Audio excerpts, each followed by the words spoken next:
அருட்பெருஞ்சோதி அருட்பெருஞ்சோதி தனிப்பெரும் கருணை அருட்பெருஞ்சோதி. எல்லா உயிர்களும் இன்புற்று வாழ்க, வள்ளல் மலரடி வாழ்க வாழ்க, கொல்லா விரதம் குவளை எல்லாம் ஓங்குக, நல்லோர் நினைத்த நலம் பெறுக, நன்றி நினைத்த எல்லோரும் வாழ்க இசைந்து. உலக மக்களே, அறிவார்ந்த அன்பர்களே, ஆண்மநேய ஒருமைப்பாடுடைய அன்பர்களே, அருட்பெருஞ்சோதி ஆண்டவருடைய திருவிளையாடலை பார்த்து கொண்டிருக்கிறோம். அருட்பெருஞ்சோதி ஆண்டவர் இந்த பிரபஞ்சம் தோன்றிய காலத்திலிருந்தே நிறைய திருவிளையாடல்களை செய்து கொண்டிருந்தார்கள். கலியுகத்தினுடைய கடைசி திருவிளையாடல் 1823 ஆண்டு தொடங்கி 30/1/1874 இரவு 12 வரையிலும் அருட்பெருஞ்சோதி ஆண்டவருடைய திருவிளையாடல் நடந்து கொண்டிருக்கிறது. காரணம், இந்த பிரபஞ்சம் தோன்றிய காலத்திலிருந்தே 4 யுகங்களிலுமே, கிரேத யுகம், திரேத யுகம், துவார யுகம், கலியுகம், 4 யுகங்களிலுமே சமயங்களும் மதங்களும் மார்க்கங்களும் தோன்றி அதை தோற்றுவித்த தலைவர்களெல்லாம் இறைவனுடைய நிலைகளை எல்லாம் கற்பனை செய்து கொண்டு உருவங்களை அமைத்து, ஆலயங்களை அமைத்து, அதற்கு ஏற்றபடி வழிபாட்டு முறைகளில் அமைத்து மக்களை வழிபட செய்து விட்டார்கள். இதுதான் 4 யுகங்களிலுமே நடந்து கொண்டிருந்தது.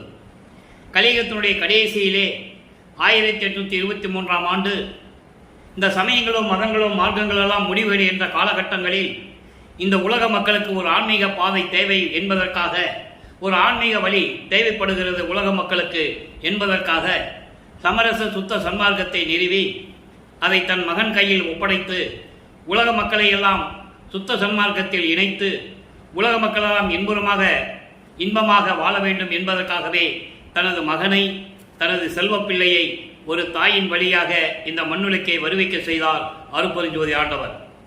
அப்படிப்பட்ட மகன் ஒரு தாயின் வழியாக வருவிக்க உற்ற பிறகு நமது பிள்ளை பெருமான் அவர்கள் 1ஆம் ஆண்டிலிருந்து 8 ஆண்டுகள் வரையிலும் இறைவனிடம் எந்த அருளையும் பெற முடியாமல் இருந்து கொண்டிருக்கிறார்கள்.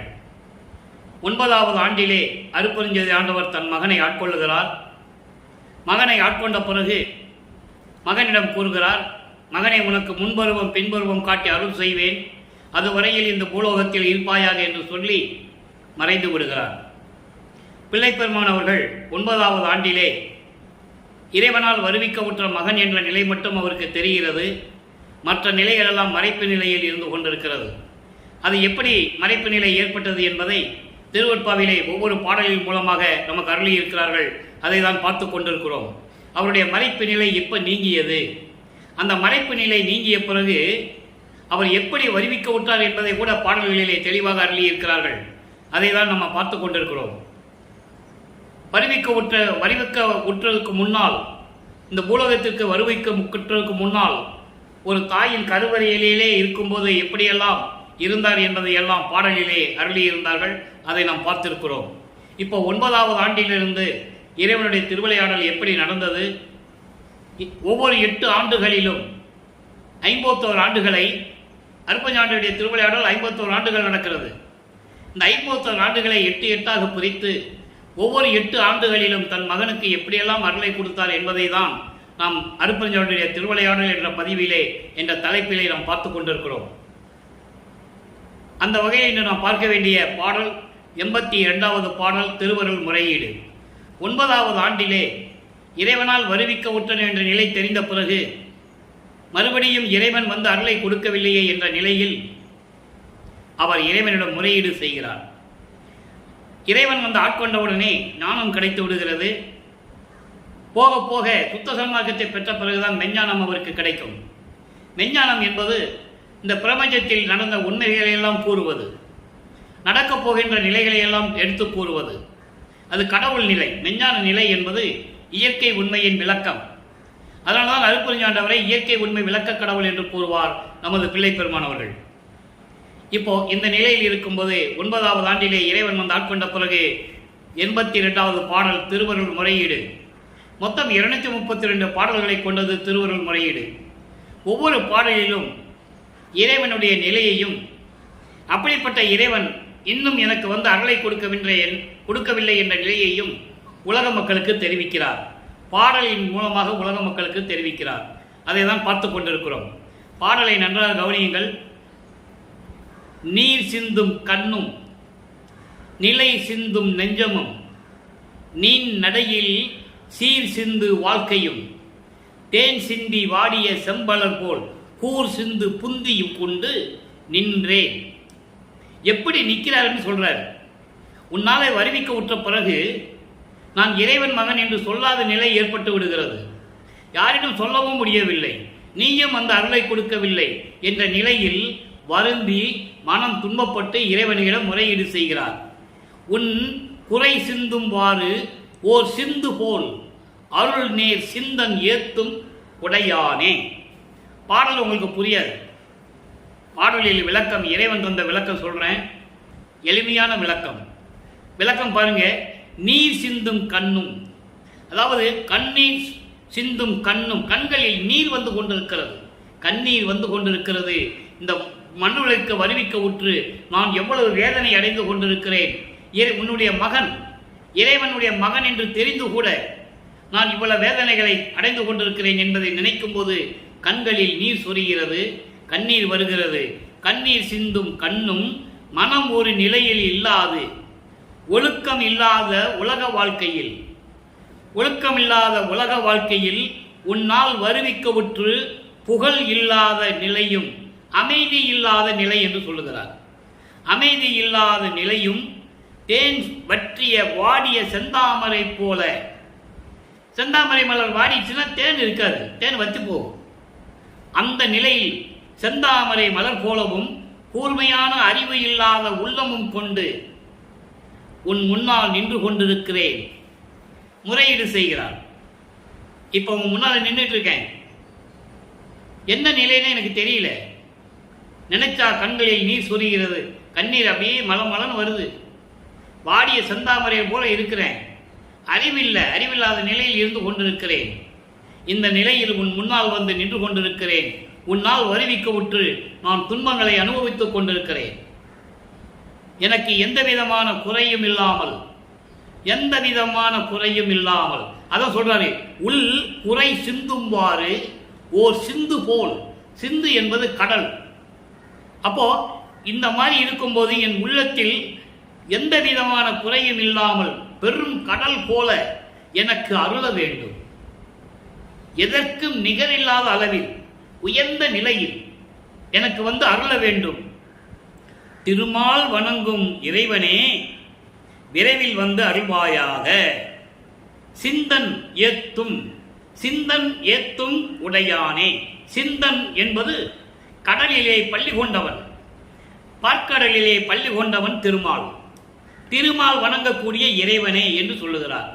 இங்கே திருமால் வணங்கக்கூடிய இறைவன் என்று சொல்லுவார். இவர் இறைவனால் வருவிக்க உற்ற நிலை தெரிந்த பிறகு இந்த நிலையில் இருந்து கொண்டிருக்கிறார். சுத்த சன்மார்க்கத்தை பெற்ற பிறகு, இறைவனுடைய அருளை எல்லாம் பெற்ற பிறகு அதே திருமால் என்னை வந்து வணங்குகிறான் என்று சொல்லுவார். அந்த பாடலை இன்னைக்கு நம்ம பார்க்க போறோம்.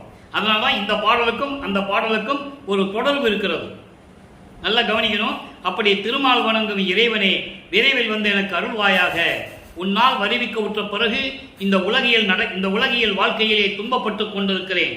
தேன் பற்றிய வாடிய செந்தாமரை மலை போல மனம் வருந்தி கொண்டிருக்கிறேன். கண்களில் எப்ப பார்த்தாலும் அழுதுகிட்டே இருக்கேன் உன்னை நினைச்சு. காரணம் என்ன? மனம் வெம்புகிறது. என்ன செய்யறதுன்னே தெரியல, யார்கிட்ட சொல்லவும் முடியல. நான் இறைவன் மகன்பா அப்படின்னு சொல்லவும் முடியல. சொன்னா யார் நம்புவாங்க? நினைச்சு பாருங்களேன். இப்படி போட்ட ஒரு நிலை அவளுக்கு ஏற்பட்டு விட்டது. இப்போ இந்த நிலையில் இருந்து கொண்டு முறையீடு செய்து கொண்டிருக்கிறார். 9வது ஆண்டிலிருந்து, வருவிக்க விட்ட 9வது ஆண்டிலிருந்து நான் ஏற்கனவே பல பதிவுகளிலே தினமும் கூறிக்கொண்டிருக்கிறேன். வள்ளற்பெருமானுக்கு வயது இல்லை. வள்ளற்பெருமானை பற்றி கூறும்போது வயதை பற்றி குறிப்பிடக்கூடாது. வருவிக்க உற்றாண்டில் இருந்து என்று கூற வேண்டும். அவர் ஒவ்வொரு யுகத்திலும் இருந்தவர், இளைநிலையில் இருந்து கொண்டிருப்பவர். அப்போ அந்த நிலை இருக்கும்போது 12 ஆண்டுகளுக்குள் இந்த நிலை தொடர்ந்து கொண்டிருக்கிறது. 13வது ஆண்டு தொடங்குகிறது. 2வது எட்டில் இருந்து கொண்டிருக்கிறார் வள்ளற்பெருமானவர்கள். முதல் எட்டில் ஒண்ணுமே இல்லை. வருவிக்க விட்டு 8 ஆண்டுகள் வரைக்கும் எந்த நிலையும் அவருக்கு கிடைக்கல. 9வது ஆண்டிலே இறைவன் வந்து ஆட்கொள்ளுகிறார். அதை பாடலிலே கூறுவார். ஆண்டாறு 3 ஆண்டிலே ஆட்கொண்ட அகல்கடலே என்று கூறுவார். 6வது 3ோடு ஆண்டிலே 6+3 9வது ஆண்டிலே முன்னே என்னை ஆட்கொண்ட இறைவனே என்று கூறுவார். ஆக 9வது ஆண்டிலே இறைவன் ஆட்கொண்டது உறுதியாகிவிட்டது. அதை நீங்கள் நல்லா புரிஞ்சுக்கணும். அதன் பிறகு 2ஆம் திருமுறை உருவாகிறது. அப்போ வல்லற்பமானவர்கள் 2வது எட்டில் இருந்து கொண்டிருக்கிறார். 2 16. 13வது ஆண்டிலே திருவொற்றியூருக்கு செல்லுகிறார் என்பதை விட இறைவன் அவர் மனதை அங்கே அழைத்து செல்லுகிறது. மனம் அழைத்து செல்லுகிறது. இறைவன் தூண்டி விடுகிறார், மனதை உள்ளத்தை தூண்டி விடுகிறார். என் மகனை திருவொற்றியூருக்கு கூப்பிட்டுவார்னு. ஏன்னா இவர் சமயங்களிலும் மதங்களிலும் மார்க்கங்களிலும் இருந்துதான் ஆகணும். காலத்தின் கட்டாயம். அங்கே இருந்துட்டு தான் இங்கே வரணும். அதுக்காக நம்ம அங்கே இருக்கணும்னு அவசியம் இல்லை. அது வல்லப்பெருமான் சொல்கிறாரு. அந்த விளக்கத்தை நம்ம பார்க்க போகிறோம்.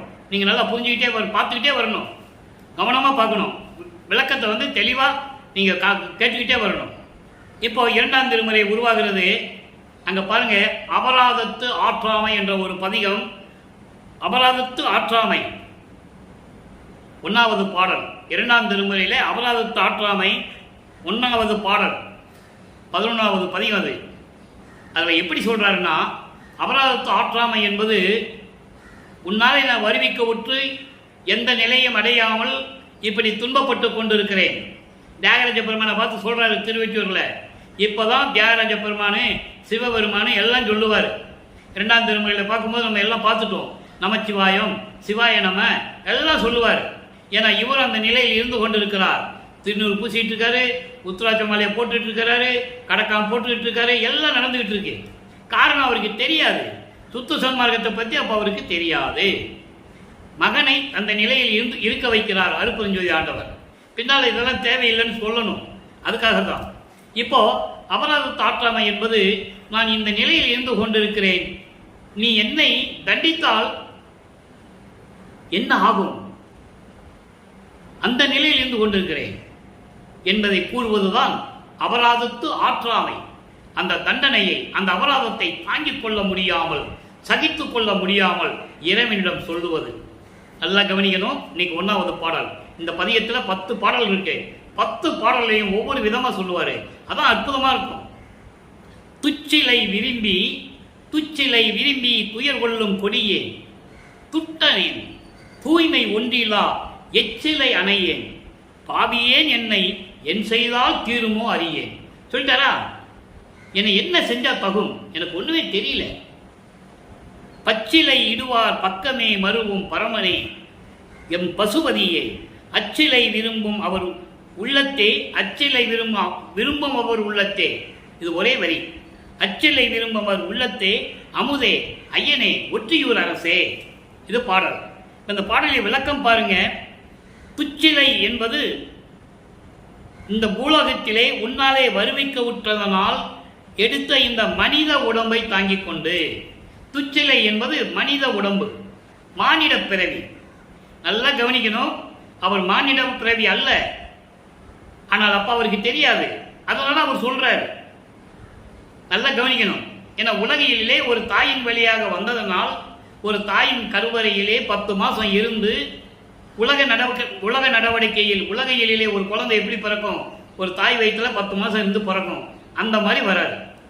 அதனால உன்னால வருவிக்க விட்டதனால் இந்த எடுத்த மனித பிறவி உடம்பு இருக்கே, அந்த மனித பிறவி உடம்பை தாங்கிக் கொண்டு துன்பங்களை எல்லாம் அனுபவித்துக் கொண்டு இருக்கும் இந்த கொடியவனாக இருக்கின்ற நான், துஷ்டன், தன்னைத்தானே தாழ்த்திக் கொள்ளுகிறான். வேற வழி இல்லை அவருக்கு. வேற எங்கேயும் சொல்லவும் முடியாது. மனக்குமுறலை எங்கேயும் சொல்லவும் முடியாது. வருவிக்க விட்டதனால் ஏற்பட்ட சொந்தங்கள்கிட்ட கூட சொல்ல முடியாது, நம்ப மாட்டாங்க. கூட இருக்கிற நண்பர்கள்டையும் சொல்ல முடியாது, நம்ப மாட்டாங்க. அதனால இவர் யாருடையும் சேரவும் முடியாது, தனித்தனியாக தான் இருக்கிறார். அப்போ அப்படிப்பட்ட துஷ்டனாகிய நான் எந்த உண்மையையும் அறியாதவனாக இருந்து கொண்டிருக்கிறேன். எனக்கு ஒண்ணுமே தெரியல. உன் மகன் சொல்றதுக்கு தான் எனக்கு தகுதி இருக்குதே தவிர வேற எந்த தகுதி எனக்கு இல்லைன்ற அப்படிப்பட்ட அனுபவித்துக் கொண்டு உண்மை அறியாமல் இருந்து கொண்டிருக்கிறேன். எச்சி இலை போன்று இருந்து கொண்டிருக்கிறேன். சாப்பாட்டுக்கு இலையை போட்டு சாப்பிட்டா என்ன ஆகும்? அது எச்சி இலை, அது எதுக்குமே உபயோகப்படாது. அந்த மாதிரி எச்சி இலை போன்று எதுக்கும் உபயோகம் இல்லாதவனாக இருந்து கொண்டிருக்கிறேன். என்னை என்ன செய்தால் உன்னுடைய ஆத்திரம் அடங்கும்? நீ சொல்லு. அப்பயாவது வா, நீ எனக்கு என்ன தண்டனை கொடுக்குறையோ கொடு, நீ எனக்கு என்ன தண்டனையோ கொடுக்குறையோ கொடு, அப்பயாவது உனக்கு ஆத்திரம் அடங்குதான் நான் பார்க்குறேன். எனக்கு ஒண்ணுமே தெரிய மாட்டேங்குதே, நீ யாருன்னு எனக்கு தெரியலையே. இந்த நிலையில் இருந்து கொண்டு அவர் இறைவனிடம் முறையீடு செய்து கொண்டிருக்கிறார். அதுக்கு அடுத்து சொல்றார் பாருங்க, பச்சிலை இடுவார் பக்கமே மருவும் பரமனே. வேள்வி வளர்த்து பச்சிலை, அந்த இது சொல்லுவாங்கல்ல, இலைகளை வச்சு சிவபெருமானுக்கு ஆராதனை செய்வாங்க, அர்ச்சனை செய்வாங்க. வில்வ இலை, இப்படி இலைகளெல்லாம் வச்சு ஆராதனை செய்வாங்க. அப்படி இலைகளை வச்சு ஆராதனை செய்கின்ற உள்ளத்திலே இருக்கின்ற பக்தர்கள் உள்ளத்திலே இருக்கின்ற இறைவனே, எம் பசுபதியே. இறைவனை பசுபதினு ஒரு பேர் சொல்லி கூப்பிடுவார். பசுபதி அப்படின்ற விளக்கம் என்ன அப்படின்றத நான் ஏற்கனவே நம்ம யூடியூப்ல விளக்கம் கொடுத்துருக்கிறேன். பதி, பசு, பாசம், இந்த மூணுக்கு விளக்கம் கொடுத்துருக்கேன். அதனால இப்ப நம்ம இந்த பசுபதி வந்ததுனால ஒரு சின்ன விளக்கம்.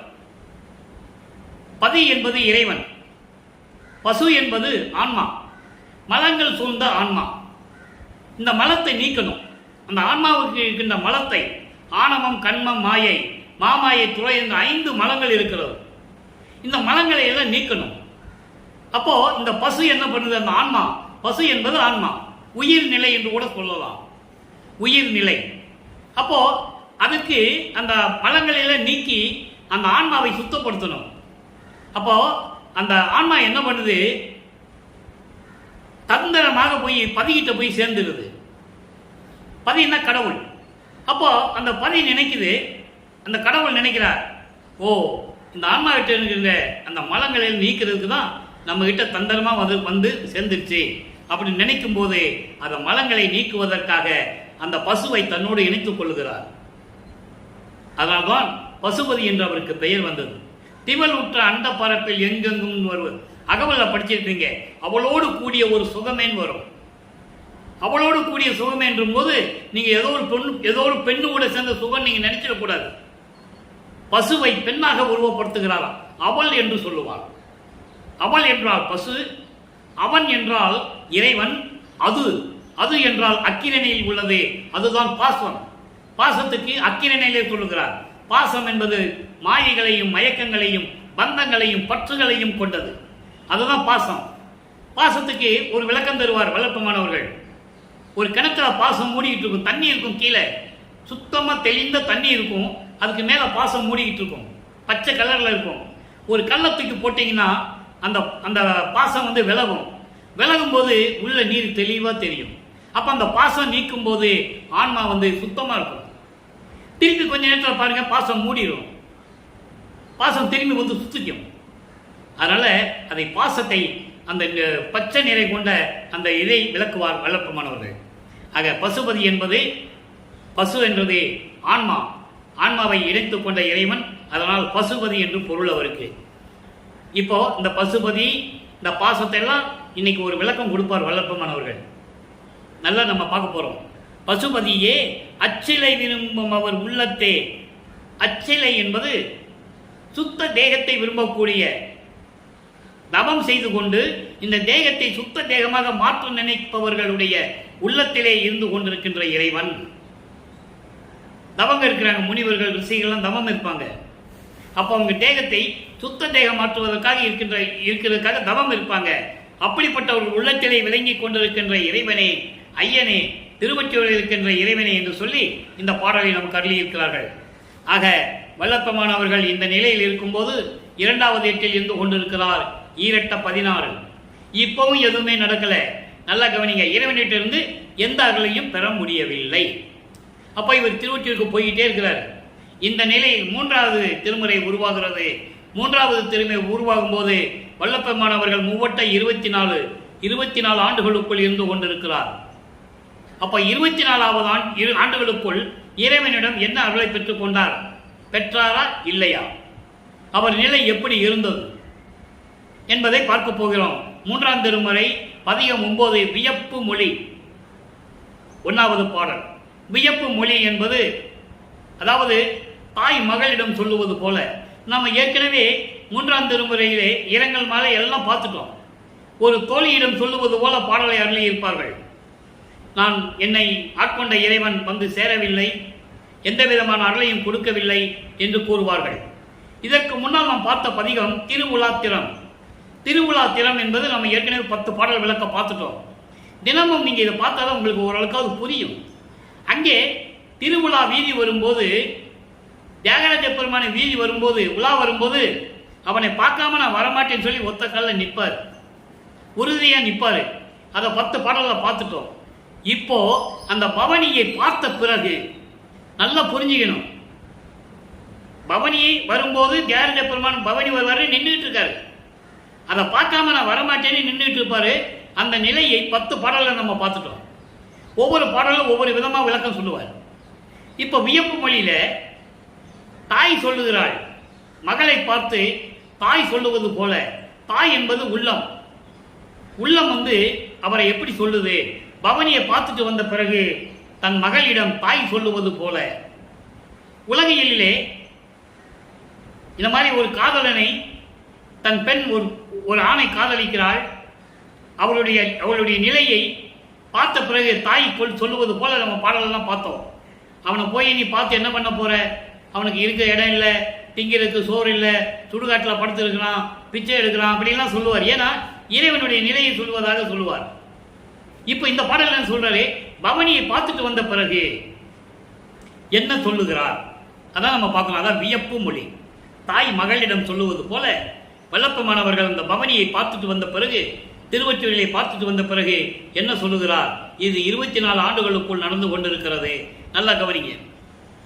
மாதர் மணியே தாய் மகளை பார்த்து சொல்லுகிறாள். தாய் மகளிடம் சொல்லுவது போல, மாதர் மணியே மகளே, நீ வாய்த்த தவந்தான் யாது அறியே. வேதர் அனந்தர் மால் அனந்தர் மேதி வணங்க காண்பறியார். நாதர் காண்பறியாத நாதர், நடன நாயகர், நல்லோர் உள்ளத்து உள் நண்ணுகின்றோர், கோதர் அறியா தியாகரமை கூடி உடலம் குளிர்ந்தனையே. உடலம் குளிர்ந்தனையே, இது பாடல். இந்த பாடல் விளக்கம் பாருங்க, அற்புதமா இருக்கும். போன பதியத்து வரைக்கும் நம்ம பார்த்தோம். பவனி வருவதை தெருவில் நின்று பார்த்துட்டு, கண்குளிர பார்த்துட்டு, தியாகராஜ பெருமான் பவனியை பார்க்காம நான் வரமாட்டேன் அப்படின்னு நின்றுட்டு இருப்பார். எங்கே? திருவொற்றியூர் தெருவில் நிற்கிறாரு. நல்லா கவனிக்கணும். இந்த பூலோகத்துக்கு வருவதற்கு முன்னாலேயே நான் போக மாட்டேன், என்னை தெருவில் விட்டுருவேன்னு சொல்லுவார். எங்கே? விண்ணுலகத்தில். அது பாடலில் இருக்கிறது, நம்ம பார்க்க போகிறோம். நீ என்னை தெருவில் விட்டுருவப்பா, நான் பூலோகத்துக்கு போகலை, நான் உன் கூடயே இருந்துடுறேன்ப்பா அப்படின்னு சொல்லுவார். இப்போ தெருவில் விட்டுட்டாரு. நல்லா கவனிங்க. நீ என்னை தெருவில் விட்டுட்டேன்னு சொல்லுவார். அந்த பாடலாம் நம்ம பின்னால் ஒரே நேரத்தில் எல்லா பாடலையும் சொல்லிட முடியாது. இறைவனுடைய திருவிளையாடலை 4 வருஷம் சொல்லணும். இது 51 வருஷம் நடக்கிற திருவிளையாடல். இப்போ தான் நம்ம ஆரம்பிச்சிருக்கோம். இன்றைக்கி தான் 82வது பதிகம் பார்த்துருக்கோம். இன்னும் நிறைய பதிவுகள் இருக்குது. நீங்கள் தொடர்ந்து பார்க்கணும் தான் என்னுடைய தாழ்மையான வேண்டுகோள். ஏன்னா யாரும் கூறாதது 202 வருடங்களாக யாருமே வள்ளற்பெருமானை பற்றியும் இந்த திருவருட்பவனில் நடந்த திருவிளையாடல்களை பற்றியும் மக்களிடம் யாரும் சொல்லவில்லை என்பதுதான் வேதனையான விஷயம். நீங்கள் நல்லா புரிஞ்சுக்கணும். அப்போது இப்படி இருக்கும்போது என்ன சொல்கிறாரு? இப்போ பாடலை பார்த்துட்டோம், விளக்கம் பாருங்க. தாய் குலத்தின் தலைவியே, யார் சொல்றா? தாய் மகளிடம் சொல்லுது, உள்ளம் சொல்லுது. உள்ளம் சொல்லுவது போல உலக மக்களுக்கு அவர் தெரிவிக்கிறார், இப்படி நிலையில் நான் இருந்து கொண்டிருக்கிறேன். ஒரு பெண் ஒரு பாடலில் ஒரு பெண்ணை உருவகப்படுத்தினால்தான் அந்த பாடலுடைய இனிமையாக இருக்கும் காதல் நிலையை புரிந்து கொள்ள முடியும். தாய் குலத்தின் தலைவியே, மகளே, நீ பெற்ற தவம், நீ செய்த தவம் என்னவென்று எனக்கு தெரியாது. இது உள்ளம். தாய் மகளிடம் சொல்லுவது போல இவர் உலக மக்களுக்கு தெரிவிப்பது எப்படி? உலக மக்களே, நான் என்ன தவம் செய்தேன் என்று எனக்கு தெரியவில்லை. சென்ற யுகங்களில் நான் என்ன தவம் செய்தேன் என்று எனக்கு தெரியவில்லை. பிரம்மன், திருமால் போன்றவர்கள் எத்தனையோ அவதாரங்கள் இந்த யுகங்களிலே எடுத்திருக்கிறார்கள். இவர்களெல்லாம் இறைவனை பார்க்கவில்லை என்று சொல்லுகிறார். அதற்கு ஏராளமான ஆதாரங்கள் நான் ஏற்கனவே கொடுத்திருக்கிறேன். 3 வருடங்களாக நான் இந்த விளக்கங்களை கொடுத்திருக்கிறேன். அந்தந்த பாடல் வரும்போது கற்பங்கள் பல கோடி செல்ல தீய கனல் நெடு ஊசி மேல் காலை ஊன்றி பொற்புறமை உணவின்றி உறக்கமின்றி புலர்ந்து எலும்பு புலப்பட ஐம்புரி ஓம்பி நிற்பவருக்கு ஒலித்து, அமரருக்கு ஒலித்து, நீ முனிவர் யோக முனிவருக்கு ஒலித்து அப்படின்னா என்ன அர்த்தம்னா, பல ஆண்டுகளாக கீழே வேள்வி வளர்த்து அந்த வேள்வி மேலே ஊசி பலகையை போட்டு ஊசி வச்சு அந்த பலகையில ஊசி அடிச்சு ஊசி பலகையில போட்டு ஒத்த காலில் தவம் இருக்கிறான். இறைவனை பார்த்தே தீருவேன். எப்படி சாப்பாடு இல்லாம தண்ணி இல்லாம உடம்பெல்லாம் எலும்பு தோலுமாயி அப்படி இருக்கிறான். அவனும் இறைவனை பார்க்க முடியவில்லை. நெடுமாலும் பன்றி என நெடுங்கால் நேடியும் கண்டறியாத நீடிய பூம்பாதங்கள் என்று சொல்வார். அந்த பாடலுடைய விளக்கங்களாம் நம்ம பார்க்க போறோம்.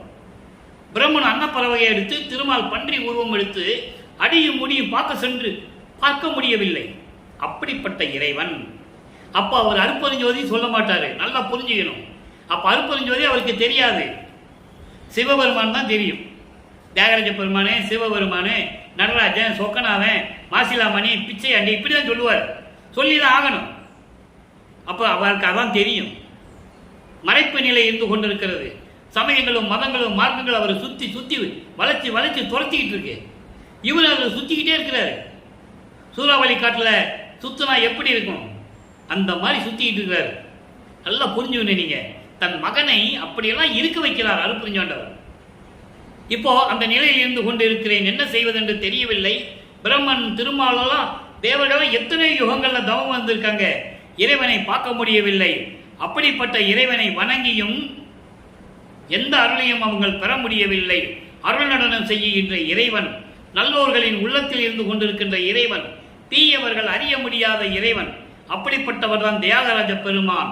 அவர் பவனியை பார்த்து, நீ உள்ளம் குளிர்ந்தனையே, உடலம் குளிர்ந்தனையே, உள்ளமும் உயிரும் உடலும் குளிர்ந்து விட்டாயே.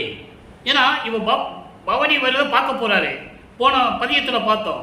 பார்த்துட்டு வந்து உள்ளத்தில, அதாவது தாயிடம் சொல்லுவது போல நான் பார்த்துட்டேன்னு சொல்லும்போது தாய் மகளிடம் சொல்லுவது இது பதில். அதனால நீங்க புரிஞ்சுக்கணும். அப்போ உலக மக்களுக்கு தெரிவிக்கிறார், நான் பவனியை பார்த்து விட்டேன். உலக மக்களே, திருவற்றூரில் தெருவிலே நின்று இருந்த போது அவருடைய பவனியை நான் பார்த்து விட்டேன். பார்த்து விட்ட பிறகு எனது உடலும் எனது உயிரும் எனது உள்ளமும் குளிர்ந்து விட்டது. பவனியை தான் பார்த்தாரு. நல்லா புரிஞ்சுக்கணும். இப்போ பவனியை பார்த்துட்டாரா? இன்னும் போக போக ஏகப்பட்ட பாடல்கள் இருக்கு, அற்புதமா இருக்கும். இப்ப பவனியை பார்த்துட்டாரு, அதோட நிலை நிற்குது. இப்போ 24 ஆண்டுகள் வரைக்கும் இறைவன்கிட்ட இருந்து எந்த அருளையும் பெற முடியவில்லை. இப்போ 4வது எட்டில் விளக்கமானவர்கள் இருந்து கொண்டிருக்கிறார்கள். 4×8 = 32. 25வது ஆண்டிலிருந்து 24 ஆண்டுகளுக்குள்ள எந்த அருளும் கிடைக்கல. 25வது ஆண்டிலிருந்து 32 ஆண்டுகளுக்குள் என்ன நடந்தது? அதான் 4ஆம் திருமுறை உருவாகிறது. அங்கே அருட்பிரகாச மாலை உருவாகிறது. 100 பாடல். இதுவரைக்கும் நம்ம 6 பாடலுடைய விளக்கத்தை பார்த்துருக்கோம். இன்னைக்கு 7வது பாடல். இங்கதான் இறைவன் எழுந்தருளி இவர் என்ன பண்றாரு? 24 ஆண்டுகள் வரைக்கும் எந்த நிலையும் நடக்கல. அதன் பிறகு 27வது ஆண்டில் தனக்கோடி அம்மையாருக்கு திருமாங்கல்யம் பூட்டி தாலி கட்டி அந்த அம்மாவுக்கு விமோசனத்தை காட்டி மோட்ச வீட்டை காட்டுகிறார். இது ஆண்டவனுடைய திருவிளையாடல மிக முக்கியமான ஒரு திருவிளையாடல். யார் சொன்னது மக்கள்கிட்ட? யாரும் சொல்லல. திருமணம் எப்படி நடந்தது? திருமணத்தின் போது பிரம்மன், திருமால், ருத்திரன் எல்லாம் அங்கே வந்து வாழ்த்த வந்து உட்கார்ந்து இருக்காங்க. பாடலை சொல்ற நம்ம அருட்பிரகாச மாலையில பார்க்க போறோம். அந்த பாடலாம் பார்க்க போறோம். அப்போ தாலி கட்டி அந்த அம்மாவுக்கு விமோசனத்தை கொடுத்துட்டு முடிச்சுக்கிட்டாரு. அப்போ 27 ஆண்டுகள் முடிஞ்சிடுச்சு. அதுக்கு பிறகு என்ன பண்ணாரு? வந்து ரூம்ல உட்காந்துக்கிட்டு, அறையில உட்காந்துட்டு 2 கதவையும் பூட்டி தாழ்பா போட்டார். இனிமே நான் எங்கேயும் போக போறதில்லை, எங்கேயும் அலைய போறதில்லை. ரோட்ல அலைஞ்சதெல்லாம் போதும். எல்லாம் என்னை ஏளனமாக பேசுகிறார்கள், கேலி பேசுகிறார்கள், கிண்டல் செய்கிறார்கள், பைத்தியக்காரன் என்று சொல்லுகிறார்கள். நான் இனிமே எங்கேயும் போக மாட்டேன். கதவை பூட்டிட்டார். அப்புறம் இறைவன் சும்மா இருப்பாரா? மகனுடைய நிலையை பார்த்து இனிமேல் இவனை இப்படி நிலையை துன்படுத்தக்கூடாது என்று சொல்லி தெருவழியாக நடந்து வருகிறார். எப்படி நடந்து வர்றாருன்னு சொல்றாரு. நல்லா கவனிக்கணும் அன்பர்களே. இங்கே கூறப்படுகிற விளக்கங்கள் அத்தனையுமே கற்பனையாகவோ வேண்டுமென்றோ சொல்வதல்ல. திருப்பாவலியை ஒவ்வொரு பாடலின் மூலமாக உங்களுக்கு விளக்கத்தை தந்து கொண்டிருக்கிறேன். இது இறைவனுடைய தயவாலையும் கருணையாலையும் பெற்ற விளக்கம். நல்லா கவனிக்கணும். இப்போ கதவை தாழ்பா போட்டாரு. ஏன் தாழ்பா போட்டாருன்றதை நீங்க யோசிக்கணும். ஏன் அப்படியே பூட்ட வேண்டியது, ஏன் தாப்பா போடணும்? நாம மனசு மாறி திறந்தாலும் திறந்துருவோம், அவன் வரட்டும், அப்பா வரட்டும், அதுக்கப்புறம் பார்த்துக்கலாம் சொல்லி தாப்பா போட்டார். இப்போ மகனுடைய நிலையை பார்த்து இறைவன் தெருவிலே நடந்து வருவது போல வருகிறார். ஏன் இறைவன் நேரம் வந்து நிற்கலாம்ல, ஏன் தெருவில் நடந்து வரணும்? அதையும் யோசிக்கணும். நீங்க மகனை சமாதானப்படுத்த வேண்டும். போதும் சாமி, இத்தனை வருஷம் அவனை கஷ்டப்பட விட்டது போதும்னு சொல்லி மகனை சமாதானப்படுத்த வேண்டும். அப்போ தெருவில் நடந்தது போல மகனுக்கு காட்ட வேண்டும். இப்ப சொல்றாரு பாருங்க, ஒரு நாள் அன்று இரவில் அடி வருந்த நடந்து, நல்லா கவனிக்கணும். இறைவன் நடந்து வராரு, மண்ணில் காலை வச்சு நடந்து வராரு. அவர் நடந்து வரணும்னு அவசியம் இல்லை. அப்படின்னா நேரம் வந்து நிற்க போறாரு கதவுக்கு முன்னால. ஏன் நடந்து வராரு? மகனை சமாதானப்படுத்தணும். அவ்வளவு துன்பப்பட்டிருக்கான் மகன். நமது பிள்ளை பெருமானவர்கள் வருவிக்க உற்று 32 ஆண்டுகள் வரைக்கும் எப்படி கஷ்டப்பட்டாரு. ஒவ்வொரு பாடலை நம்ம பார்த்துட்டு இருக்கோம். கஷ்டப்படுறாரு என்றதை விட இறைவன் அவரை அங்கே இருக்க வைக்கிறார், வேற வழி இல்லை. அப்படிதான் இருந்தாகணும். கதவு திறந்து அடி வருந்த நடந்து வந்து, ஒரு நாள் இரவுல தெருவில் நடந்து வந்து திருவடி அதாவது கால் வலிக்க நடந்து வந்து அடியேன் இருக்கும் இடத்தை தேடி வந்து கதவை திறப்பித்து உள்ள லாக்கில் பண்ணியிருக்கு, தாப்பா போட்டிருக்கு. அப்போ இறைவன் என்ன பண்றாரு? கதவுக்கு முன்னால் நின்றுட்டு இப்படி கையை காட்டுறாரு. தாழ்பால் அப்படியே நகருது, கதவு திறக்குது. நீங்க எத்தனை சினிமாவில் பார்த்துருப்பீங்க, இப்படி கையை காட்டினா அது வாட்டுக்கு நகரும், அது வாட்டுக்கு போகும். அந்த மாதிரி தான் நினைச்சு பாருங்க. உடம்பு சிலுக்கலை, அற்புதமா இருக்கும். அப்ப அந்த தாப்பா திறந்து மறுநாள் மலரடி ஒன்று உள்ளகத்தை பெயர்த்து, கதவு திறந்து, நான் ஏற்கனவே சொல்லியிருக்கேன், முழுவதுமா உள்ள போயிட்டோம்னா மறுபடியும் வந்து இவன் கதவை பூட்டிட்டானா நம்ம வெளியே வர முடியாது. அவன் அன்புக்கு கட்டுப்பட்டு நம்ம வெளியே போக முடியாது. இன்னும் நிறைய வேலைகள்லாம் இருக்கு நமக்கு, இன்னும் இவனுக்கும் 19 வருஷம் இருக்கு அப்படின்னு நினைச்சு கதவை திறந்து ஒரு காலை உள்ள வச்சு ஒரு காலை தெருவில் வாசப்படி வெளியே வச்சிருக்காரு இறைவன். அதான் சொல்றாரு, மறுநாள் மலரடி ஒன்று அருள் மனம் கொண்ட, அருள் மனம் வீசக்கூடிய திருவடியை, ஒரு திருவடியை உள்ள வைத்து இன்னொரு திருவடியை வெளியே வைத்து மகிழ்ந்து என்னை அழைத்து, மகனே என்று மகிழ்ந்து என்னை அழைத்து வாங்கு இதனை என்பது ஒரு பொருளை கொடுக்கிறாரு. என்ன பொருள் என்றது நம்ம பின்னால பார்க்கணும். 6ஆம் திருமுறைக்கு வரும்போது அது சொல்லுவாரு. இப்ப அது சொல்ல மாட்டாரு. நம்மளும் அதே மாதிரி தான் சொல்லணும். ஒன்றை கொடுத்து வாங்கி இதனை என்று கடம் கையில் கொடுத்து, கடம் கையில்னா உள்ளங்கையில கொடுத்து, அதாவது ஒரு காலை வெளியே வச்சு ஒரு காலை வீட்டுக்குள்ள வச்சிருக்கிறாரு. மகன் அழைக்கிறார், மகனே வா மகனே என்று கொஞ்சி குலாவி அணைத்து அவர் கையை பிடிச்சி ஒரு அருள்படைய கையில உள்ளங்கையில கொடுத்து, இதை வச்சுக்கோ. எப்படி சொல்ற பாருங்க, இதை வச்சுக்கோன்னு சொல்றதை கொடுத்து, இங்கே சாருகை என உரைத்தாய், இங்கே என்பது இந்த பூலோகத்தில் நீ மகிழ்வோடு இருப்பாயாக என்று உரைத்து மறைந்து விட்டாய். இன்னும் பாருங்க, இன்னும் மிச்சம் இருக்கு. இப்ப என்ன கொடுத்தாருன்றதை நம்ம பின்னால பார்க்க போறோம். மறுபடியும் போயிட்டாரு. ஏன் போயிட்டாரு? இன்னும் காலங்கள் இருக்கு. சுத்த சன்மார்க்கத்தை கொடுக்கணும்னா மகன் அங்க வரணும். அங்க வர்றதுக்கு சும்மா போயிட முடியாது. மனுஷன் பறக்க முடியுமா? நினைச்ச நேரத்தில் இருக்க முடியுமா? அப்போ தன் மகனுக்கு அருளை கொடுக்கிறார். அந்த அருள் என்பது அண்டங்களை தாண்டி செல்லுவது, பறந்து செல்லுவது, நினைச்ச இடத்துல இருப்பது. அந்த அருள் கொடையை கொடுக்கிறார் கையில. இப்ப பாருங்க, உரைத்தாய் இங்கே மண்ணுலகில் இருங்க என்று சொல்லி உரைத்தாய். வருநாளில் ஃபில்டரா, வருநாளில் அதன் அருமை அறிந்து மகிழ்கின்றேன். கொடுத்துட்டு போயிட்டாரு. கொடுத்துட்டு போனப்பதான் எனக்கு தெரியுது, ஓஹோ இன்னும் வரும் காலங்களில் இதனுடைய தன்மை, அருள் தன்மை, இதனுடைய அருள் தன்மை எப்படி இருக்கணும்னு நான் நினைக்கும் போது மகிழ்கின்றேன். அப்போ அந்த அருளை பெற்றுக்கொண்டார். சுத்த சன்மார்க்கத்தை வாங்கணும்ல, அங்க போய் தான் வாங்கணும். எங்கே? சிவஞான வெளியில போய் வாங்கணும். அதான் வெட்ட வெளி. 16வது வெளி, 16வது நிலை. சரியை கிரியை கடந்து உள்ள போகணும். 12 நிலைகளை இங்கே கடந்துட்டாரு. பூலோகத்திலேயே 12 நிலைகளை கடந்துட்டாரு. இவர் தெரியாமையே கடந்துட்டாரு. நல்லா புரிஞ்சுக்கணும். அதனால்தான் தன் மகனை சமயங்களிலும் மதங்களிலும் மார்க்கங்களிலும் இருக்க வச்சது. அதை சொல்லுவார். சின்னம்பிடி என்ற பதியத்திலே சொல்லுவார், பன்மார்க்கம் கடந்தேன் என்று சின்னம்பிடி, 12 மேல் நின்று சின்னம்பிடி. 12க்கு மேல் என்னது? 13வது நிலை. அதான் ஞானசரியை, அதான் மன்னமில்லா பெருவாழ்வு. அங்கதான் போய் சுத்த சன்மார்க்கம் வாங்கணும். அப்போ இதை கொடுத்துட்டு இப்போ நீங்க இருன்னு சொல்லிட்டு போயிட்டாரு. அதை வாங்கிட்டு இவர் சொல்றாரு, வருநாளில் அதன் அருமை அறிந்து மகிழ்கின்றேன். நீ வருகின்ற காலங்களில் இதனுடைய அருள் தன்மை எப்படி இருக்கும் என்று தெரிந்து கொண்டு நான் மகிழ்கின்றேன். மணிமன்றுள் நடம்புரியும் மாணிக்க மணியே, அம்பலத்திலே அருள்நடனம் செய்து கொண்டு அருளாட்சி செய்து கொண்டிருக்கின்ற இறைவனே என்று சொல்லுகிறார். நல்லா கவனிக்கணும். இப்போ ஐந்தொழிலும் இறைவன்கிட்ட இருக்கு. பிரம்மன், திருமால், ருத்திரன், இங்க மகேஸ்வரன், சதாசிவம் பார்த்த 5 தொழிலையும் ஏற்கனவே புடுங்கியாச்சு. இனிமே உனக்கு தேவையில்லைன்னு சொல்லி வாங்கி அவர் வச்சுக்கிட்டாரு. யாரு? அருப்பஞ்சாண்டவர். இப்போ அதை வாங்கணும், மகன்கிட்ட கொடுக்கணும். அது கொடுக்கறதுக்கு மகன் சமயங்களும் மதங்களும் மார்க்கங்களும் கடந்து வந்திருக்கணும். இப்போ வந்துட்டாரு. புரிஞ்சது உங்களுக்கு? திருநீரை பூசுறதை விட்டுட்டாரு, உத்திராட்ச மாலை போடுறதை விட்டுட்டாரு, கடுக்கான இறைவனே கழட்டியாச்சு, திருடன் வேடத்தில் கழட்டியாச்சு. எல்லாம் முடிஞ்சு போச்சு. புனிஞ்சு போச்சு. வெள்ளாடை போட்டாச்சு, முக்காடு போட்டாச்சு, எல்லா ஆசைகளையும் விட்டாச்சு, பந்த பாசங்களை விட்டாச்சு, தனக்கோடி அம்மையாருக்கு மோச்ச விட்ட காட்டியாச்சு. எல்லா நிலைகளும் முடிஞ்சிருச்சு. இப்போ வல்லப்பமானவர்கள் 32 ஆண்டுகளை கடந்து விட்டார். அதாவது வருவிக்க உற்று 32 ஆண்டுகளை கடந்து விட்டார்.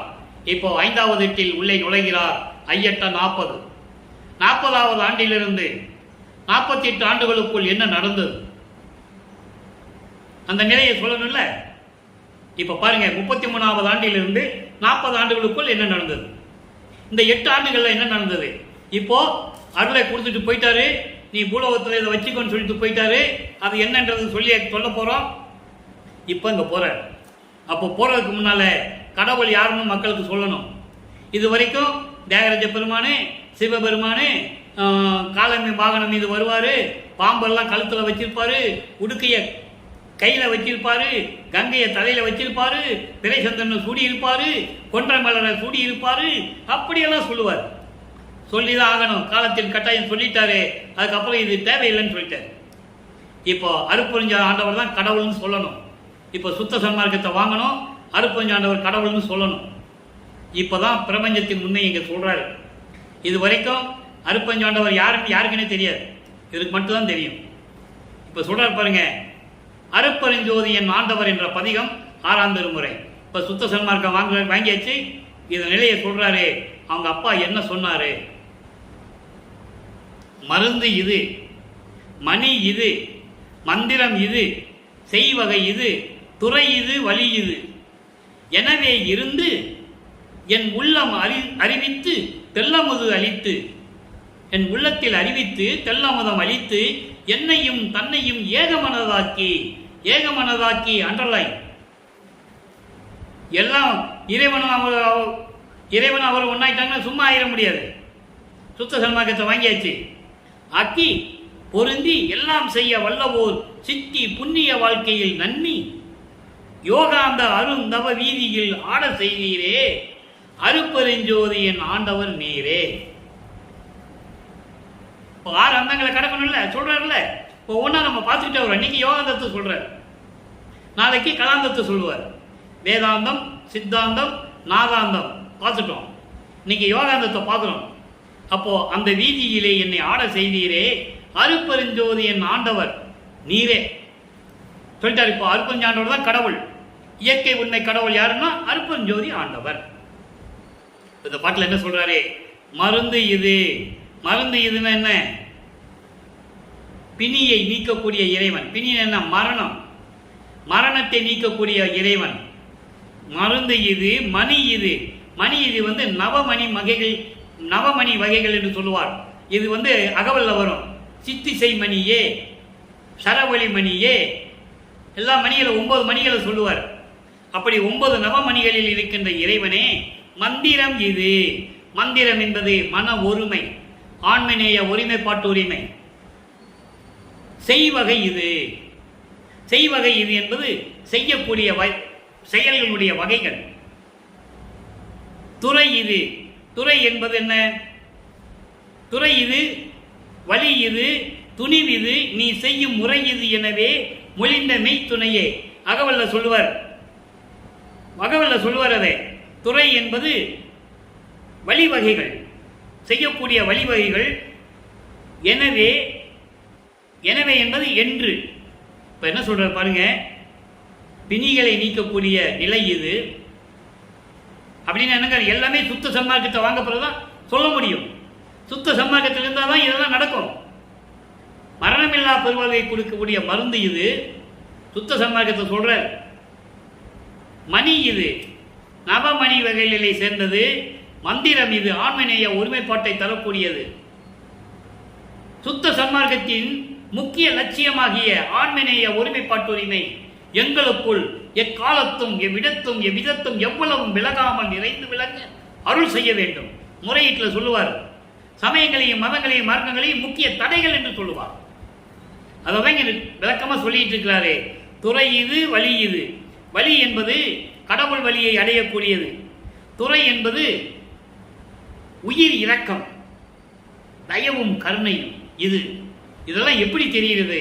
சுத்த சன்மார்க்கத்தை பெற்றால் தான் தெரியும். அதனால சுத்த சன்மார்க்கத்தை பெற்ற பிறகு இப்படியெல்லாம் இருக்கிறது என்று என் உள்ளத்திலே அறிவித்து, நல்லா கவனிக்க, எவ்வளவு அற்புதமான விளக்கங்களை நீங்க புரிஞ்சுக்கணும். என் உள்ளத்திலே அறிவித்து இருந்து இதெல்லாம் இப்படியெல்லாம் வகைகள் இருக்கென்று எனக்கு அறிவித்து, என் உள்ளத்தில் அறிவித்து தெல்லமுது அளித்து, என்னையும் தன்னையும் ஏகமனதாக்கி, என்னையும் உன்னையும் ஒன்றாக்கி, ஏகம் என்பது ஒன்று, ஒன்றாக்கி நீயும் நானும் வேறில்லை என்ற நிலையில் கூறுகிறார். நான் ஆனான், தான் ஆனான், தான் நான் ஆனான், நானும் தானும் ஆனோம் என்று சொல்லுவார். அற்புதமா இருக்கும். இறைவாவை பெற்றேன், வேதம் தவிர்ந்தே இறைவன் என்னுள் இரண்டரை கலந்தான் என்று சொல்லுவார். அந்த நிலை இங்க சொல்றாரு. ஒன்றாக்கி பொருந்தி எல்லாம் செய்யவல்ல சித்துகளையும் எனக்கு கொடுத்து, புண்ணிய வாழ்க்கையை அளித்து, மரணமில்லா பெருவாழ்வையும் எனக்கு கொடுத்து, யோகாந்த அருண் தவ வீதியில், யோகம் என்பது தவம் இருப்பது, அப்படிப்பட்ட அந்த அருள் நெறியிலே என்னை விளங்க வைத்தீரே, அருப்பெருஞ்சோதி என் ஆண்டவர் நீரே என்று சொல்லுகிறார். ஆக போய் சுத்த சன்மார்க்கத்தை பெற்றுக்கொண்டது, அதனால் ஏற்பட்ட எல்லா பலன்களையும் இங்க சொல்லிட்டாரு. இப்ப பாருங்க, இதெல்லாம் அகவல்ல சொல்லுவாரு. துறை இது, வழி இது, துணிவிது, நீ செய்யும் முறை இது சொல்லிட்டாரா என்று மொழிந்த மெய்த்துணையே என்று சொல்லுவார். அடுத்து அச்சோபத்து. அச்சோபத்து என்பது இறைவனிடம் பெற்ற அருளை பற்றி வியப்பாக சொல்லுவது. 10 விதமாக சொல்லுவார். அதான் 10ன்னு சொல்றார். பொருள் ஒன்று கொடுத்தாருன்னு சொல்றாருல, அது 10 விதமான நிலைகளை சொல்லுவார். இன்னைக்கு அந்த நிலையை பார்க்க போறோம். 7வது பாடல். நல்லா கவனிங்க, அற்புதமான பாடல். 7வது அருட்பிரகாச மாலையில என்ன அருளை பெற்றார், கையில ஒன்று கொடுத்தாருன்னு சொல்லுவாரு. அதை அச்சோபத்துல சொல்லுவார். 7வது பாடல்ல சொல்லுவார். எங்க இருக்கிற 4ஆம் திருமுறைக்கு பாடலுக்கு அங்கே 6ஆம் திருமுறையில பதியத்தில் இருக்கிறத சொல்றாரு. இதெல்லாம் சாதாரணமாலாம் சொல்ல முடியாது. இறைவனுடைய தயவும் கருணை இருந்தால் தான் இந்த விளக்கெல்லாம் சொல்ல முடியும், எடுத்து சொல்ல முடியும். எம்மையும் என்பனை பிரியாது என் உள்ளமே இடம் கொண்ட இறைவன் தன்னை, எம்மையும் என்னை விட்டு இறையும் பிரியாது, அம்மையும் அப்பனுமாம் அருப்பெருஞ்சோதி. அகவல்ல சொல்லுவார். அகவல் என்ன நினைச்சிட்டு இருக்கீங்க? எல்லா அருள்களுடைய மொத்த வடிவமான உருவம் 6 திருமுறையும் மொத்தமாக கொடுத்துட்டார். அதான் அகவல். 1596 அடிகள்ல வரிகள்ல கொடுத்துட்டாரு. அதான் இங்க சொல்றாரு. எம்மையும் எந்தனை பிரியாது என் உள்ளத்திலே இடம் கொண்ட இறைவனை, இம்மையில் எந்தனக்கு அழியா திருவடிவம் தந்தானை. திருவடிவம் இம்மையிலே, இந்த பூலோகத்திலே, இந்த மண்ணுலகிலே ஒரு தாயின் வழியாக என்னை வருவிக்க செய்து, இந்த பூலோகத்திலே அழியாத திருவடிவம், முத்தேகம், சுத்த தேகம், புரவண தேகம், ஞான தேகம் என்ற முத்தேகத்தை கொடுத்தவனை, அப்படிப்பட்ட இறைவனை, எல்லாம் வல்ல சென்னை ஒரு சித்தனை, எல்லாரையும் எனக்கு கொடுத்த அருப்பெருஞ்சோதி ஆண்டவரை. சித்தன் என்பது அருப்பெருஞ்சோதி ஆண்டவர். இவரையும் சித்தன் என்று சொல்லுவார். எங்கே? 65வது பதிகம் திருவுந்தியார் பதிகத்திலே அங்க சொல்லுவார். 10வது பாடல்ல சொல்லுவார். முத்தியை பெற்றேன், அம்முத்தியை நான் ஞான சித்தியை உற்றேன். ஞான சித்தி என்பதுதான் இறைவனுடைய சித்தி. சித்தன் ஆனேன் என்று உந்திப்பெற இறைவன் சித்தன் தான், இவரும் சித்தன் தான். சித்தன் என்பது அருட்பெருஞ்சோதி. என் சிவபதியை, தெல்லமுத திரளை, எல்லா அருள்களையும் கொண்ட ஒரு திரட்டு, ஒட்டு மொத்தமாக பெற்றுக்கொண்ட இறைவனை என்றன் அம்மையை சிற்றம்பலத்திலே அருட்பெருஞ்சோதியை பெற்றேன். எங்க போய் அருட்பெருஞ்சோதியை பெற்றேன்? அச்சோ பத்து, அச்சோ, ஐயோ ஐயோ வியப்பா சொல்லுகிறார். திருச்சிற்றம்பலத்தில் போய் எல்லாத்தையும் நான் வாங்கிட்டேன். அடுத்து 89 பதிகம் திரு அருள்கொடை. திரு அருள்கொடையில் சொல்லணும்ல, நீ எல்லா அருளையும் வச்சுக்கோன்னு சொல்லி கொடுத்துட்டு போனார்ல. சுத்த சன்மார்க்கத்தை பெற்ற பிறகு அங்கே வான்னு சொல்லிட்டு போயிட்டாரு. போய் சுத்த சன்மார்க்கத்தை வாங்கியாச்சு. வாங்கினவன் அந்த அருள்கொடை விளக்கம் என்ன? என்ன அருள்கொடையை கொடுத்தாரு? கையில் உள்ளங்கையில் கொடுத்துட்டு போனார்ல. சொல்றாரு பாருங்க, 7வது பாடல் அருட்பரசமாலை 7வது பாடலுக்கு திருவருள்கொடை 6ஆம் திருமுறையிலே 7வது பாடலுடைய விளக்கம். நான்முகன் நாரணன் முதலாம் 5 தொழில் நயந்து அளித்தாய்.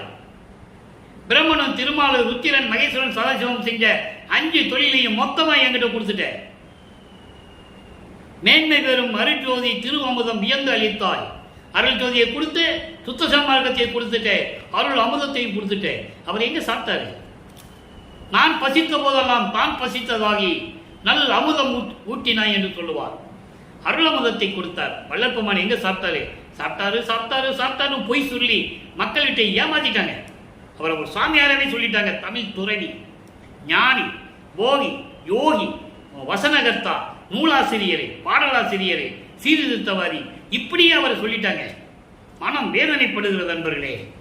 5 தொழிலை படைத்துக் கொண்டு உயிர்களை காத்துக் கொண்டிருக்கிற இறைவனை ஒரு சாதாரண மனிதனாக சித்தரித்தார்கள். வேதனையான விஷயம். அதான் அவர் சொல்றாரு, 5 தொழிலை நான் படைச்சிட்டு இருக்கேன். அப்படிப்பட்ட அருட்ஜோதியை கொடுத்து சுத்த சன்மார்க்கத்தை கொடுத்து எனக்கு அமுதத்தை கொடுத்து விட்டாய். பான்மையுடன் நின் அடியார் சபை நடுவே பதித்து சுத்த சன்மார்க்க சாதுக்களில் அன்பர்களின் சபையின் நடுவிலே என்னை வைத்து தேன்மையாக்கி வளர்க்கின்றாய். மினிமையாக பிள்ளையாக என்னை வளர்த்து கொண்டிருக்கிறாய். சிற்றபையில் நடிக்கின்றாய் என்று சொல்லி இந்த பாடலை எழுதியிருக்கிறார்கள். அடுத்து பாருங்க, இப்போ எல்லாம் வாங்கியாச்சு. இப்போ அனுபவ சித்தி, அதனுடைய அனுபவம் எப்படி இருக்கும்? 91வது பதிகம் 8வது பாடலில் சொல்றாரு பாருங்க. நான் செய்த புண்ணியம் யார் செய்தனர் இந்த நானிலத்தே. நான் நிலம் ஏன் சொல்றாரு? பூலோகத்தில் சொல்றாரு, நான் நிலம் என்று சொல்கிறார். நான் நிலத்தில் தான் உயிரினங்கள் வாழ முடியும், மனிதர்கள் வாழ முடியும், விலங்குகள் வாழ முடியும். நல்லா கவனிங்க. கடலை விட்டுருவாரு, அங்க தண்ணீர் வாழக்கூடிய உயிரினங்கள் மட்டும்தான் இருக்கும். குறிஞ்சி, முல்லை, மருதம், நெய்தல், பாலை, இதை நெய்தலை விட்டுருவார். குறிஞ்சி, முல்லை, மருதம், பாலை, இங்கதான் மனிதர்கள் நடமாட முடியும், விலங்குகள் நடமாட முடியும். நீர்நிலைகள் வாழக்கூடிய உயிரினங்கள் கடல்ல தான் இருக்கும். குறிஞ்சி என்பது மலைகளும் மலை சார்ந்த இடம், முல்லை காடும் காடு சார்ந்த இடம், மருதம் வயலும் வயல் சார்ந்த இடம், நெய்தல் தான் கடலும் கடல் சார்ந்த இடம், பாலைவனங்கள். இப்படி நானிலம் என்பது 4 நிலங்கள், ஒரு பக்கம் நீர். அதை தான் சொல்லுவார் வள்ளற்பெருமான். இது பூலோகம். இப்படிப்பட்ட பூலோகத்திலே நான் செய்த தவம் யார் புரிந்தார்கள்? வான் செய்த தேவரும் காணாத காட்சி மகிழ்ந்து கண்டேன். வானவர்கள் தேவர்கள் பார்க்க முடியாத காட்சியெல்லாம் நான் கண்டு மகிழ்ந்தேன். என்ன காட்சி? இறைவனுடைய அடியை முடியும் யாரும் பார்த்ததில்லை, நான் தான் பார்த்தேன். அகவல்ல சொல்லுவாரு, படிமுடி கடந்தனை பார் இது பாரென அடிமுடி காட்டிய அருட்பெருஞ்சோதி. யாரும் பார்க்க முடியாத அடிமுடியை நான் பார்த்தேன். தெளிவா சொல்லுவார். ஐயனும் மாலும் துருவி நிற்க எனக்கே அடிமுடிகள் காட்டுவித்து அடிமை கொண்டபதியே. 6ஆம் திருமுறையில் சொல்லுவார். அதை இப்படி நிறைய இடங்களில் சொல்லுவார். யாரும் பார்க்க முடியாதை பார்த்து நான் கண்டு கருதி ரசித்தேன்.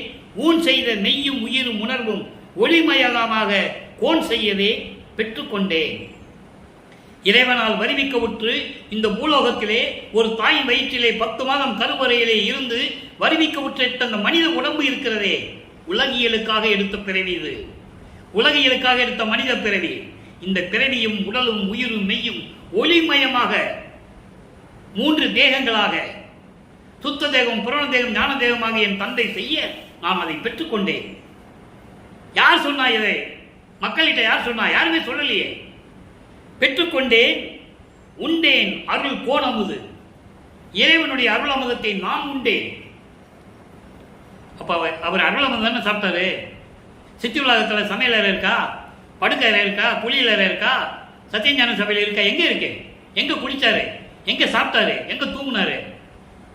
ஒரு ஒரு ஒரு ஒரு பேசிக்கு லாஜிக் இல்லாமல் எல்லாம் சொல்லிட்டு இருக்காங்க மக்கள்கிட்ட. நல்லா புரிஞ்சுக்கணும். நீங்கள் இனிமே யார் சொன்னாலும் நீங்கள் நம்பக்கூடாது. ஒரு இறைவன், இறைவனுடைய அருள மதத்தை உண்டேன் என்று சொல்லுகிறார். கடைசியாக பாருங்க, அழையடி பந்து 8வது பாடல் உலக மக்கள்கிட்ட சொல்றார். நல்ல கவனிங்க. துஞ்சாத நிலை ஒன்று சுத்த சன்மார்க்க சூழலில் உண்டு. மரணமே இல்லாத ஒரு மார்க்கம் இருக்கிறது, சுத்த சன்மார்க்கம். உலக மக்களே, சுத்த சன்மார்க்கம் என்று ஒரு மார்க்கம் இருக்கிறது. அதை சொல்லால் சொல்ல முடியாது, சொல்லளவு அன்றே அதை சொல்ல முடியாது. எஞ்சாத அருளாலே யான் பெற்றுக் கொண்டேன். எந்த விதமான குறை இல்லாமல் சுத்த சன்மார்க்கத்தை இறைவன் அருளால் நான் பெற்றுக்கொண்டேன். உலக மக்களே, நீங்களும் பெற்றுக்கொள்ளுங்கள். என்னை போல் எல்லா சுகமும் நீங்கள் அடைய முடியும். யான் பெற்ற இன்பம் உலகம் பெறுதல் வேண்டுமெனே என்று சொல்லுவார். இறைப்பற இறந்தாரை எல்லாம் எழுப்புதல் வல்லேனானே. சுத்த சன்மார்க்கத்தை தெரியாதவர்கள் இறந்து விட்டார்கள்.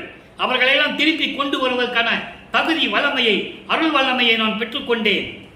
விஞ்சாத அறிவாலே தோழி, உலக மக்களுக்காக சொல்லுகிறார், தோழி என்று சொல்லுகிறார். விஞ்சாத அறிவாலே தோழி, நீ இங்கே வேறு செய்யும் மரணத்திற்கு எது செய்வோம் என்று அஞ்சாமல் என்னேடே ஆடடி பந்து. கலங்காதே, ஐயோ மரணம் வந்து விடுமே என்று நீ கலங்காதே. உலக மக்களே, நீங்கள் கலங்காதீர்கள். என்னிடம் வாருங்கள், சுத்த சன்மார்க்கத்தில் சேர்ந்து கொள்ளுங்கள். மரணமில்லா பெருவாழ்வை நீங்கள் வாழ்ந்து விடலாம். தெளிவா சொல்ற. அருப்பெருஞ்சோதி கண்டு ஆடேடி பந்து. அருப்பெருஞ்சோதியை வணங்கி அஞ்சாமல், ஏன் அஞ்சாமல் சொன்னாரே? பயப்படாதே. சமயங்களையும் மதங்களையும் மார்க்கங்களையும் விட்டுட்டு வந்தா ஏதாவது பண்ணிடுமோ, அந்த சிறு தெய்வங்கள் ஏதாவது பண்ணிடுமோன்னு பயப்படாதே. நான் இருக்கிறேன், என்னிடம் வந்துவிடு. என் மார்க்கம் இறப்பளிக்கும் சன்மார்க்கம். சுத்த சன்மார்க்கத்துக்கு வாங்க உலக மக்களே, மரணமில்லா பெருவாழ்வில் நீங்கள் வாழலாம் என்று சொல்லி இந்த பாடலை நாம் கருதி இருக்கிறார்கள். இறுதியாக ஆடிய பாதம் 7வது பாடல் 125வது பதிகம். பிரபஞ்சத்தை இறைவனுடைய திருவடி எப்படி இயக்குகிறது? துரிய வெளிக்கே உரிய பொற்பாதம், சுகமயமாகிய சுந்தர பாதம். இறைவனுடைய திருவடிகளை சொல்லுகிறார், இறைவனுடைய அருளை சொல்லுகிறார். பெரிய பொருள் என்று பேசும் பொற்பாதம். பெரிய பொருள் அருப்பெருஞ்சோதி ஆண்டவர், மூலக்கடவுள், முதன்மை கடவுள், எல்லோருக்கும் முன்னானவன் என்று சொல்லுவார். ஆதியும் அந்தமில்லா தோன்றிய, சுயமாக தோன்றிய இறைவன், ஒரு தாயில் வயிற்றில் முளைக்காத இறைவன் என்று சொல்லுவார். அப்படிப்பட்ட இறைவனுடைய திருவடிகள் வேறு எல்லாம் தந்த பெரும் புகழ் பாதம். எனக்கு எல்லா அருளையும் கொடுத்த இறைவனுடைய திருவடியினுடைய அருள்தான் எனக்கு எல்லாமே கிடைத்தது என்று சொல்லி இந்த பாடலை நமக்கு அருளியிருக்கிறார்கள். எனவே அன்பர்களே, இன்று அருப்பெருஞ்சோதி ஆண்டவருடைய திருவிளையாடலை பார்த்துவிட்டோம். மீண்டும் நாளையும் தொடரும். எனவே உலக மக்களே, சுத்த சன்மார்க்கத்தில் இணைந்து கொலையும் குலையும் தவிர்த்து உயிர்களை கொலை செய்வதை நிறுத்த வேண்டும். மாமிச உணவை சாப்பிடுவதை நிறுத்த வேண்டும். அந்த பிணத்தெல்லாம் நாறுகின்ற பிணத்தை சாப்பிடவே கூடாது. எனவே அப்படி நிலையில் இருந்து கொண்டு, சுத்த சிவ நெறியில் இருந்து கொண்டு, சைவ நெறியில் இருந்து கொண்டு இறைவனை வணங்கி இறைவனுடைய அருளை பெற்றுக்கொண்டு நீங்கள்லாம் வாழ்வாங்கு வாழ வேண்டும். மரணமில்லா பெருவாழ்வில் நீங்கள் வாழ வேண்டும் என்று வாழ்த்தி, இறைவனுடைய தயவாலையும் கருணையாலையும் வாழ்த்தி இந்த வள்ளலார் ஒளியன் விடைபெறுகிறேன். மீண்டும் நாளை சந்திப்போம். நன்றி, வணக்கம். அருட்பெருஞ்சோதி அருட்பெருஞ்சோதி, தனிப்பெருங்கருணை அருட்பெருஞ்சோதி. மீண்டும் நாளை அருட்பெருஞ்சோதி ஆண்டவருடைய திருவிளையாடல் தொடரும். தொடர்ந்து நீங்கள் பார்த்து மகிழ வேண்டும் என்று தாழ்மையோடு கேட்டுக்கொள்கிறேன். நன்றி, வணக்கம்.